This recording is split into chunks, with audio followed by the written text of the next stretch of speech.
Hi there, and welcome to this day in history for February 9th. February 9th is the 40th day of the year in the Gregorian calendar, with 325 days remaining until the end of the year, except for leap years when there are 326 days remaining to the end of the year. Today's word is pinafore. Pinafore is a noun that means a sleeveless, apron-like garment worn over a dress, typically having ties or buttons in the back. A sleeveless, usually low-necked garment fastened in the back and worn as an apron or dress. A woman's loose, sleeveless garment, typically full-length and worn over clothes to keep them clean. In some cases, a pinafore can mean a collarless, sleeveless dress worn over a blouse or sweater, like a jumper. The word pinafore comes to us from Middle English word parts. First documented use of the word pinafore in this definition, 1782. With that, we're going to start in the year 1773 with the birthday of William Henry Harrison. William Henry Harrison went on to become the 9th United States president, and a few interesting things about William Henry Harrison are that he was the oldest person elected to the presidency at age 68 plus, a record that he held until Ronald Reagan was elected in 1981 at 69 plus. William Henry Harrison gave the longest inaugural speech on record at 1 hour and 45 minutes. Unfortunately, it was a very cold day when he did that, and he caught a cold, which developed into pneumonia. And so he served the shortest term on record when he died of that pneumonia, 31 days into his presidency. This made him the first president to die in office. A brief constitutional crisis ensued as they tried to figure out whether the vice president would merely execute the duties of the vacant office or actually assume the office. Also, he was the last president born as a British subject in the 13 colonies before the start of the Revolutionary War. So, William Henry Harrison, happy birthday. 1778, Rhode Island became the 4th state to ratify the Articles of Confederation. Back during World War I, Congress enacted the 1918 Standard Time Act, which defined standard time zones and daylight saving time in the United States. The idea behind this was to conserve fuel and enable the country to better utilize resources.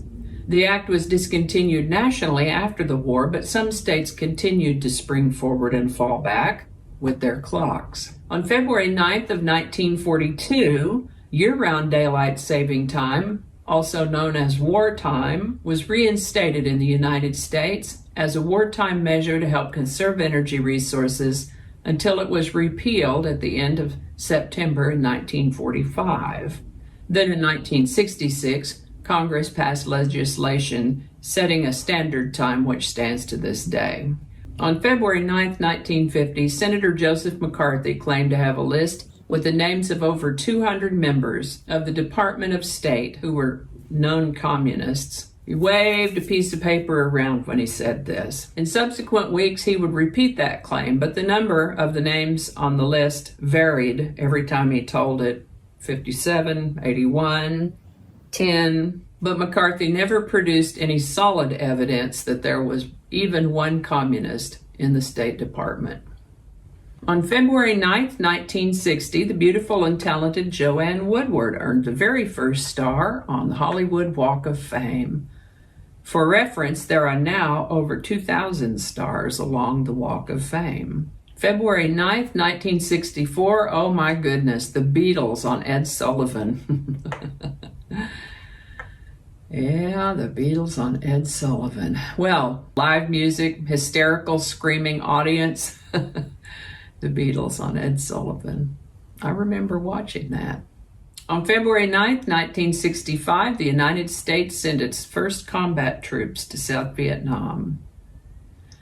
On February 9th, 1971, pitcher Leroy Satchel Paige became the first Negro League veteran to be nominated for the Baseball Hall of Fame. As we've mentioned before, the nominations are announced early in the year, and then the induction ceremony takes place later in the year. And so it is that in August of that year, Paige, a pitching legend known for his fastball and showmanship and longevity of his playing career, which spanned 5 decades, was inducted into the National Baseball Hall of Fame. And I think that's going to do it for us today. Thank you so much for watching. Give it a like if you enjoyed this video. Consider subscribing if you haven't already. Feel free to share. Thank you so much, and I'll see you next time. I would like to take a moment to encourage you to like that share button. Okay. All right. Watch your mouth. One of those pronunciations will be close to correct, I'm sure. So many mistakes. Oh, come on now. Where were we? All right, do that again. There goes the puppy. There's a good girl. Good girl. I don't know how all that's going to go together, or if it's even going to make it to the video. We'll just see. That's not going to go. Probably cut all that out. That'll all be laying on the cutting room floor. So I'll just do that whole thing over. That might not make it into the video. We'll see. Changing it up.